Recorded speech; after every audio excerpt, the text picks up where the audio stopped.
Hey everybody, welcome back to Occult Perspectives. So I've kind of been jumping around on topics. I've been doing the Zelda series lately.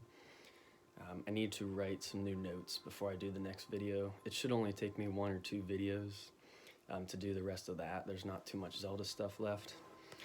But today, let me move the camera just a little bit closer here. There we go, hopefully you can hear me better. Sorry about that. Okay. Today we're going to cover Alchemically Stoned, the Psychedelic Secret of Freemasonry. This is a relatively new book by brother 32 Degree Freemason P.D. Newman. As he says in here, he's not, I consider him a scholar because he's done his research. He really knows what he's talking about. We'll go over that in the notes. He's an amateur scholar, he admits, but he has the information, and it's important to note that these are all just theories, but I highly recommend, this is a really good book. And P.D. Newman, he's a really nice guy. I'm friends with him on Facebook and stuff. Super cool dude. He's always sharing different esoteric like essays and stuff. I always see cool stuff on his page that he's sharing, you know, promoting his book and stuff. So let's just go ahead and get into it. That's going to be easier. So this book came out in 2017. When I first saw it, I saw it on Amazon actually, and I was like, wow, that book looks really, really interesting. I have to get my hands on that. So let's go ahead and open the book. I like that the book is respectfully dedicated to all who have been persecuted in their quest for illumination and transcendence. There's a nice opening prayer in here. As Masons, we are taught never to commence any great or important undertaking without first invoking the blessing of deity.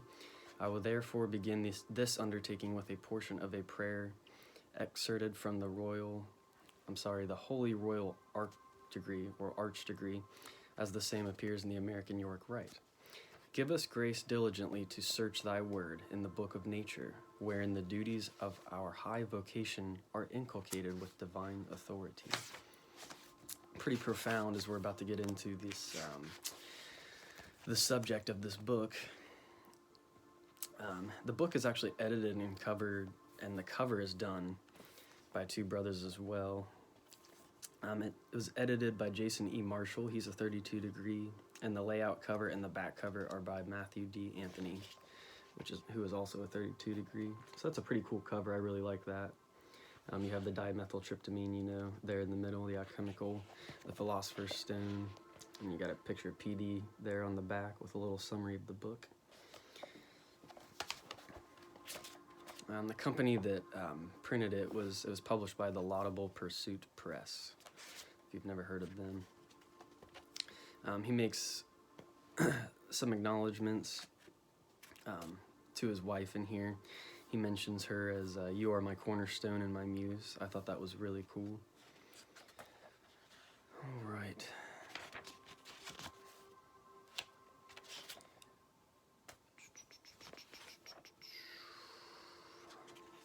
The foreword. Is there anything yeah, here we go. This is kind of where it gets into the topic. P.D. Newman argues that the use of DMT was an essential ingredient in certain Masonic rites, especially Cagliostro's, I'm not sure if I'm pronouncing that correctly, Egyptian rite, and the Mendocino's rite, something that added to the overall ritualistic experience. These are lost rites of the 18th century, and are something that I'm deeply interested in the idea that certain rites, including the digestion or smoking of the root extracts of a certain species of Acacia, that had hallucinogenic properties.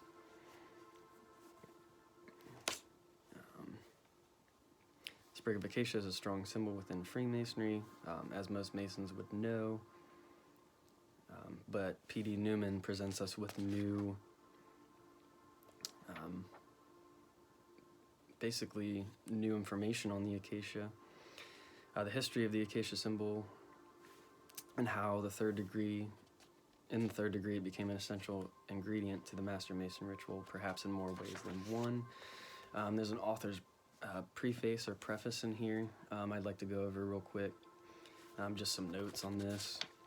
PD states that, as I said in the beginning of the video, he's an amateur, a scholastic amateur. His only credential is that he is a member of the Masonic fraternity. He is definitely qualified to write this book, though. Before he became a Freemason, he had spent a decade and a half studying entheogens and their role in different cultures, religious, indigenous societies, and ancient mystery traditions, and otherwise, and experimenting with them as well, provided that he could acquire and ingest them safely and without fear of legal repercussions. During that period, he had the great fortune to commune with plant sacraments as diverse as ayahuasca, and some other things as well. These are counted among the most precious and meaningful of his entire life. And he goes in to talk here about,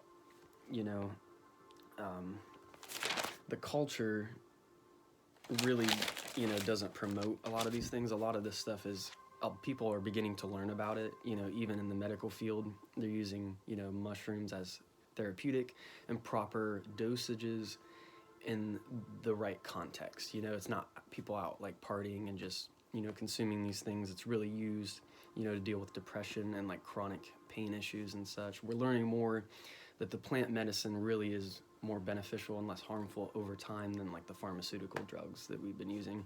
We've always just wanted like a quick fix to things. It's not always a quick fix. We need to find out what the core or the root problem is, rather than treating symptoms. And he goes on here to, basically a lot of these substances are demonized and criminalized, but there's been no real effort made to distinguish the very substantial differences between plant entheogens on the one hand and addictive detrimental compounds such as crack cocaine and crystal meth, heroin. That's all like a different field of stuff. That's not the same thing. The big difference is like those are substances that really hold you a slave, he goes on to say here, and entheogens actually kind of have the opposite effect.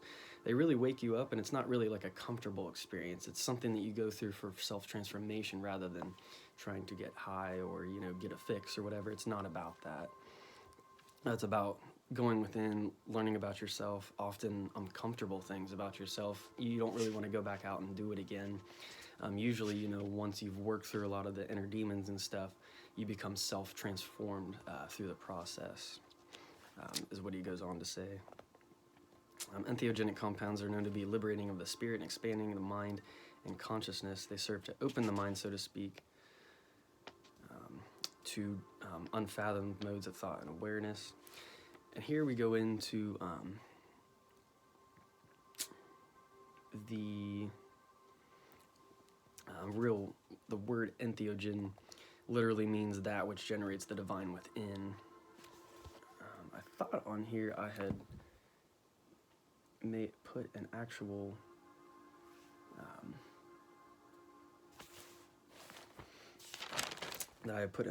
definition of what entheogen is, even if you type it in Google. So let's go over to the, just for funsies, let's go over to the computer and we'll see what the actual Google says the actual definition is. But yeah, and while we're all over here as well, this awesome Isis lamp right here. My girlfriend just got me that recently. It's super, super cool. Very, very pretty. It fits in with the thoth I have up here. Kind of got the Egyptian theme going on. I really like it. So if you look at entheogen, a chemical substance typically of plant origin that is ingested to produce a non-ordinary state of consciousness for religious or spiritual purposes. And then over here, this is Wikipedia. It says an entheogen is a psychoactive substance that induces alterations of perception, mood, consciousness, cognition, or behavior for the purposes of engendering spiritual development or otherwise in sacred contexts. So as we see, even by definition, there's nothing like negative that's being said there. We're understanding that it's, tools for consciousness. So just want to make a big, differentiation in, between just enjoying these things for fun. If you people who have done them, and then using them for actual shifts in understanding. Go on here.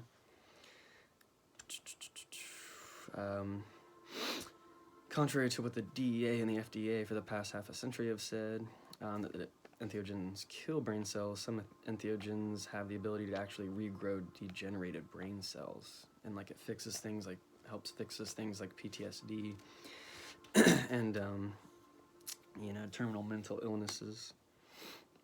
Alcohol helps with alcohol and addiction. That having been said, P.D. Newman didn't join the Masons, expecting to find evidence of entheogenic symbolism. That wasn't, his goal in the first place. He had one profoundly life-changing entheogenic experience, he says here, and then he made the decision to set aside the entheogens for an undetermined amount of time, and he focused his efforts instead on the attainment of initiation along, the more traditional route. Avenues that are socially accepted within his own culture. These led me to the door of Masonry, where I knocked and the lodge was open to me. Once inside, it was both a shock and a pleasant surprise that he found, the symbolism. Once he made his way in there, everything came full circle for him. And this small book is his meager attempt to document the discoveries that he found. While entheogenic symbols are very well present within Masonic ritual, and this is very important, Freemasonry does not condone the use of illegal drugs in any way, shape, or form. We as free and accepted Masons are explicitly charged with the task of being peaceful citizens and cheerfully conforming to the laws of the country. Masons, it's like the Jedi Order, in Star Wars. They're really about keeping the peace, and it's not really about... it's really just about doing good, giving, having charitable functions, and this whole other, esoteric side to it, that's a whole different branch of understanding from what modern Freemasons actually do. They do a lot of charity work. They run the Shriners Hospital. It's all good things. The Freemasons are kind of there to keep balance to the Force. It's kind of how I like to describe it. In the Star Wars kind of way. There's a lot of darkness out there. If things are not kept in line in some way or fashion, things get out of hand really quick. So I just wanted to make that distinction. But there are no shortage of religious organizations in the West, including the Native American Church, which adheres to the same beliefs but also happen to be granted the legal right to use certain entheogenic compounds sacramentally so long as they are employed with the ceremonial context of their religion, so in the right context. Furthermore, not all entheogens are illegal outside of religious use. There are some in the U.S. which are actually legal. He goes on to mention a couple form of mushrooms, Amanita muscaria, seeds from various plants, which all have a history of religious and initiatory use. Therefore, should you choose to experiment with any of the entheogenic compounds discussed in this book, whether you're a Mason or otherwise, I urge you to do safely and within the confines of the law of the state or country wherein you reside. Lastly, again, do your own research. Read, labor and discover. He says, don't just take my word for it. Go out and do more research. Proper identification and preparation is very paramount. Correct dosage is also paramount. You can easily overdo it. As the alchemist and physician Paracelsus once warned, poison is in everything, and that which makes of something a poison or a remedy is merely the dosage. Travel light. PD says at the end of the foreword. Something that was interesting about Paracelsus, too, is he used to carry the staff around, and I guess he kept opium, like in the little top, little globe part in the cane, and I thought that was kind of interesting. So you have this whole, theme of, like, ancient alchemists and stuff, using different substances and different plants and creating different brews and such, it all ties in with, like, the Philosopher's Stone. The Stone of the Wise, and we'll get into that here shortly.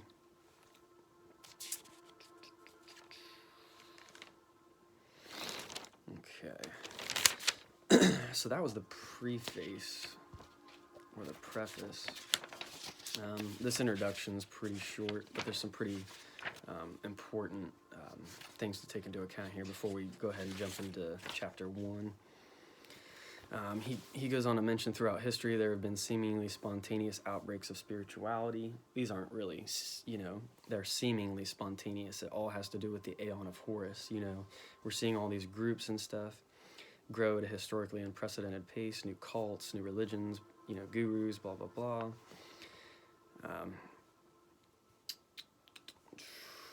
These developments have a positive and a negative side to them. I do know spiritual people who I would consider like gurus, and they really do want the best for people. They really want people to open their hearts and see what it is that helps them grow and advance morally and spiritually. But then there are other groups who may use substances. One of the examples they put in here is Jim Jones, the whole thing where those, his followers went and killed themselves. That's a super negative, dark, version of like a guru figure, leading a cult into oblivion, so we learn from people like that from the past that, and there's a lot of, the occult sometimes gets mixed in weird ways with groups where, they end up trying to hold you in the group, and things get weird. This is like certain gurus, I'm talking about dark spiritual leaders, who often run a group who is clandestine, or it's not really benevolent, end up taking the money and the possessions as well of the followers. The followers become virtually hypnotized. Sometimes spouses and children are parted and indoctrinated separately to their ultimate detriment. Sexual favors are often demanded. Indeed, sometimes people's very lives are sacrificed. So always keep this in mind with people. There's dark people out there, that want to use knowledge for bad. And I just hope that those people heal, and really realize, what they're doing to them, not only themselves, but to creation as a whole. The good guys, they have their secrets too. And this causes a lot of suspicion. It's like, why do, if the guys who are keeping secrets, the Masons get accused of this a lot, then why, they must be up to no good. And that's not true. The good guys need to keep secrets because some things just need to be kept away from the dark people. That's all I'm really going to say there. I think that should be pretty self-explanatory. I'm going to use the Dark Knight symbolism here real quick too.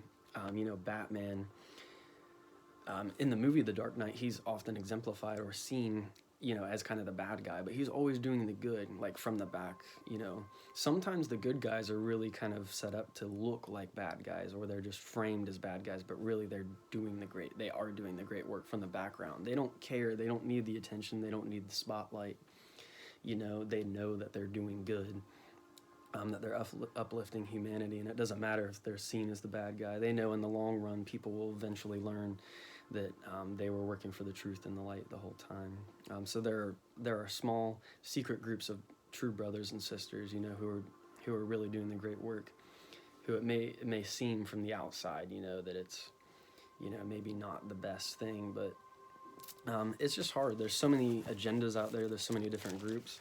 So just research everything, discern for yourself. My channel's just different occult perspectives of things as well. I'm sorry to ramble. Moving on.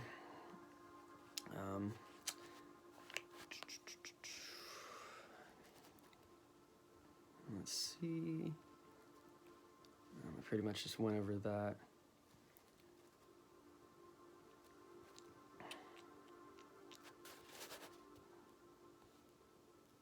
Sorry, I just gotta compare my notes with what's in the book. Okay, I put a note in here to read the second to last paragraph, so I'm going to go ahead and just read the rest of this introduction. What if the sprig of Acacia in the Master Mason degree is more than a symbol? What if the sprig of Acacia was originally intended to help the candidate actually experience the deep spiritual magnanimous, I think I'm pronouncing that right, nature of his initiatory vows and admonitions, indeed of his very being? And what if the active compounds of that sprig were deemed illegal or irreligious or demonic by one society or religion? It would seem that would be a good reason for maintaining secrecy. P.D. Newman himself, a 32nd degree Mason, has been studying this problem from the inside out and back in again for many years. He likes evidence, and he knows that evidence is not always in obvious places. He also knows that evidence, even as good as that presented here, and we're gonna, I'm gonna emphasize this part again, is not necessarily proof. But don't let that stop you, dear reader, from seeing it that way. And the guy who wrote the introduction was Clark Heinrich, author of Strange Fruit. All right, so let's go ahead and get into part one. Part one of this book, I believe it's split into like 3 different parts, but part one is the Acacia. There's a little picture of it there.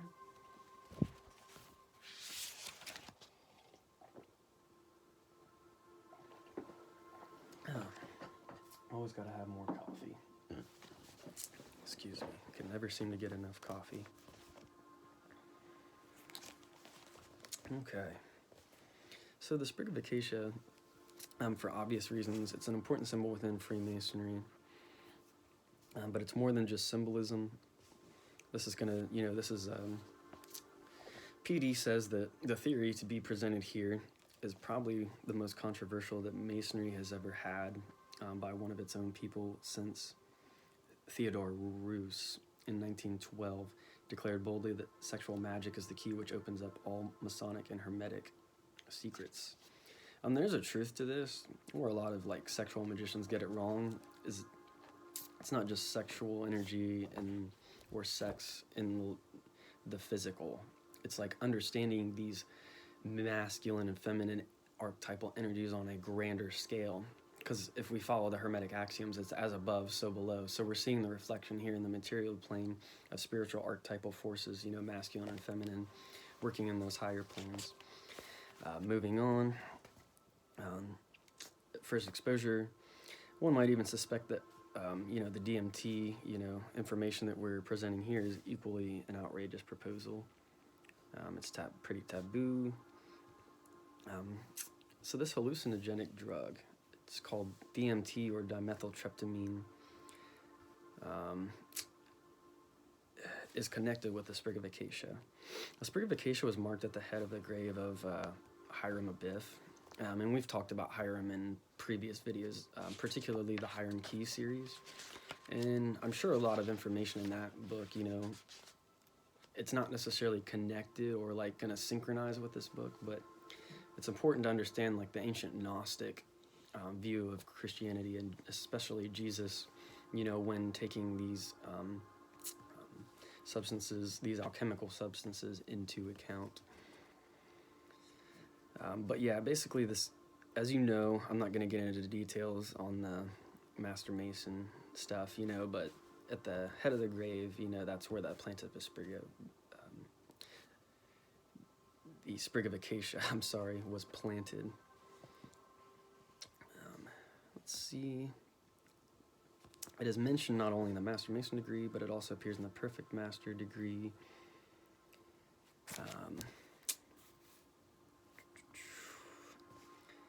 Elu of the 9 degree, and is depicted, it's reflected and referenced in the degree of Perfect Elu in the Southern jurisdiction. All the other degrees that it seems to be referenced in, the Acacia, other than the Master Mason degree, are like Scottish Rite degrees, which is kind of interesting. The sprig of Acacia, to Masons, it is emblematical of our faith in the immortality of the soul. It's said to be an evergreen, but it can possibly be deciduous. And as we know, evergreens, they stay green, throughout the whole season, like pine trees, and then deciduous, they lose their leaves and then grow their leaves back, in the spring and summer.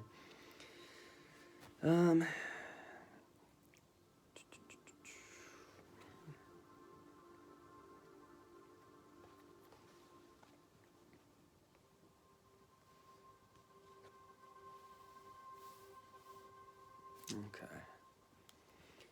I'm not sure. I'm trying to figure out what I wrote. Okay.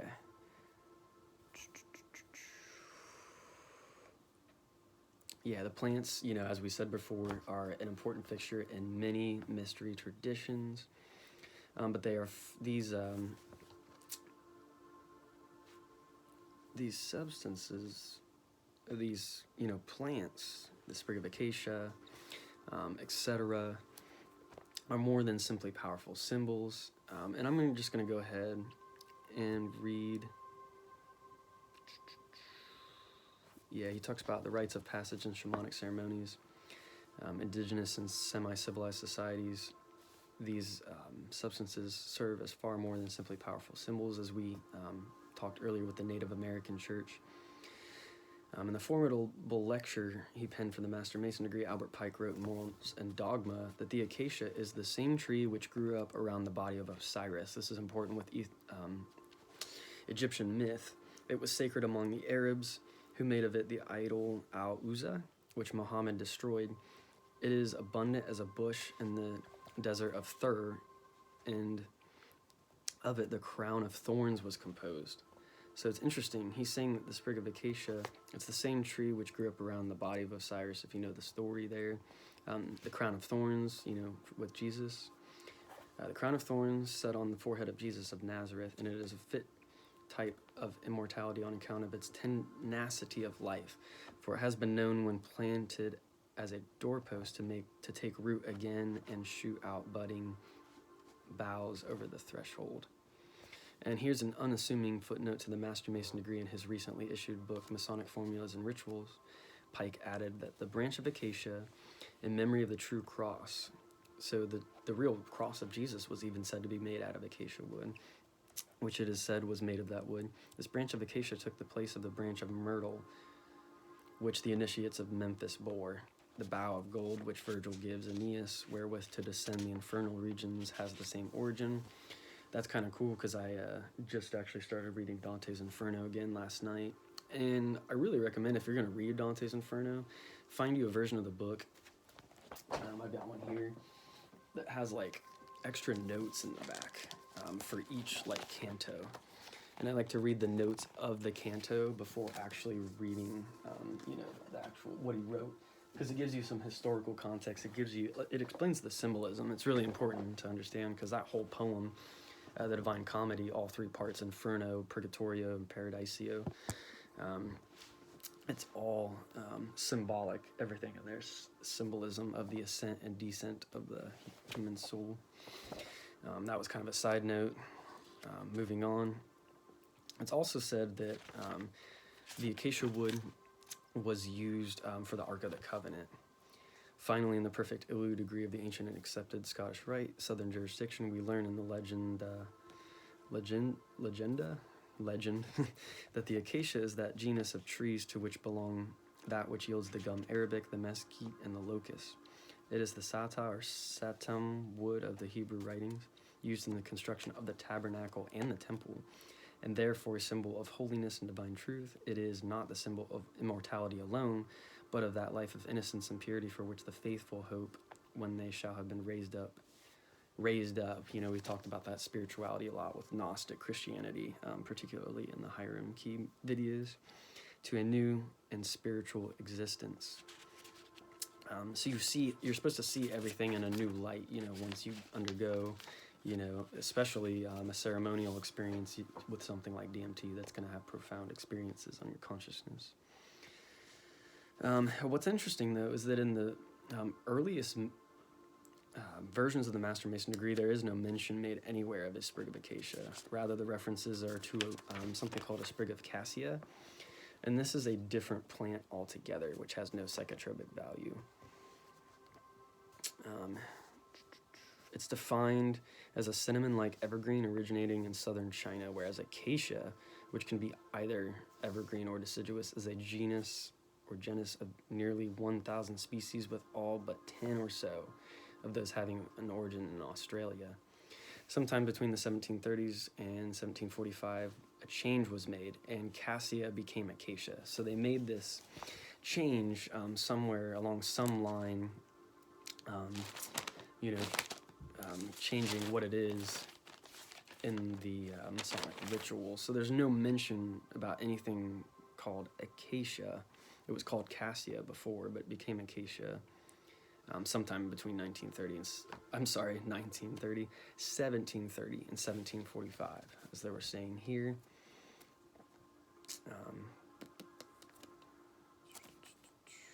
Albert Mackey says somewhere in here that Cassia was a mistake.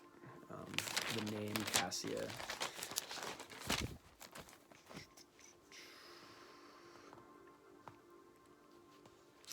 Where does it make that mention? Oh, here we go. And Albert G. Mackey, he wrote the Encyclopedia of Freemasonry, and that has so many good references in it. I highly recommend reading that book.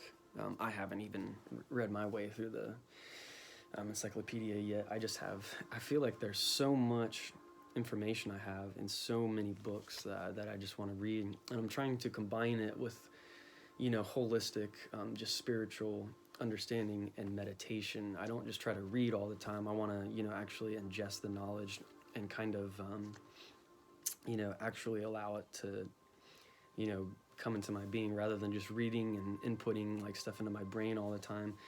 We really need to take time aside, to do meditation and just learn to be still and be grounded in the here and now. It's all about walking the middle path, be intellectual, but don't let that become a left brain prison for you, blend that with the right brain, the more feminine, the arts and stuff. For sure, this is the true alchemical marriage, is uniting the two hemispheres of the brain. And P.D. Newman goes on to say that William Preston, he's largely responsible for the degrees we have come to know them. Provided Cassia in his draft of the Master Mason degree. He used the word Cassia, and it's weird to think, Preston's he has a high caliber of literacy, and it would be hard for him to fail to pronounce a word as mere and common as Acacia is. It wasn't an unknown word or anything like that at the time. We don't know who's responsible for implementing the change, but he says it goes on to say that we may have discovered the reason why the switch was made. Our solution is at once alchemical and entheogenic. Freemasonry and alchemy, he goes on to say, it goes as far back as the early 1720s. The two subjects are related. A guy named John Theophilus, Gilers. I had never looked out how to pronounce this guy's name, so I'm going to try my best. He was the third Grand Master of the First Grand Lodge in London, which is modern Freemasonry is all based around that first, Grand Lodge in England and the appendant lodges that were a part of that. So he was the third Grand Master. That's pretty impressive. He was a research assistant to Sir Isaac Newton in the Royal Society too, so that's really cool. They were both definitely alchemically inclined, if not actual practicing alchemists themselves. In fact, in early 2016, a recipe for the production of the legendary Philosopher's Stone was taken from Starkey and written in Newton's own hand. It was discovered in the private collection. If anyone, PD says, was behind the widespread switch from the word Cassia to Acacia in the Master Mason degree, it was probably this Gilers, this third Grand Master of England, powerful in masonry and knowledgeable in matters of alchemy. He's probably the best, guy we're looking for. It was probably him. After all, he's suspected of having been very instrumental in the very development of the Master Mason degree. Somebody wrote a book, says where that discusses a letter. The Duke of Chandos urged the Schuyler's, this guy, to persuade another alchemist who claimed to be successful in actually creating the transmutation of base metals into gold, and to giving up some of his secrets. So the Duke of this place wanted him to persuade another alchemist to get the secrets of the Philosopher's Stone. So at the very least, PD says the associations, it shows that the Schuyler's, or I don't know how to say his name, harbored more than just a passing interest in the royal art of alchemy. So yeah, he is possibly the guy who made the switch from Cassia to Acacia. And we'll get in the next video that we do, that I do on Alchemically Stone, we'll get into more on the Philosopher's Stone. And I actually did a little bit of back research into the backstory of like Nicholas Flamel and stuff, and the associations it has with Harry Potter and the Sorcerer's Stone. It's called in America, but over in England they actually kept the book title of the Philosopher's Stone.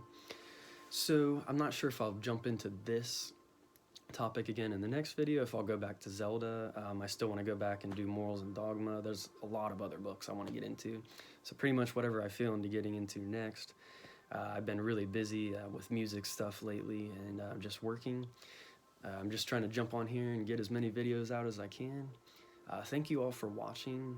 It really means a lot. Hopefully this information is connecting with you and helping you to open your mind and open your heart and really grow and have more dots connect for you. And yeah, we're all in this together. We're all learning together. Peace and love, everybody. Subscribe, like my videos, ring the little bell if you want notifications when I get new videos. Until the next video, peace and love. Take care.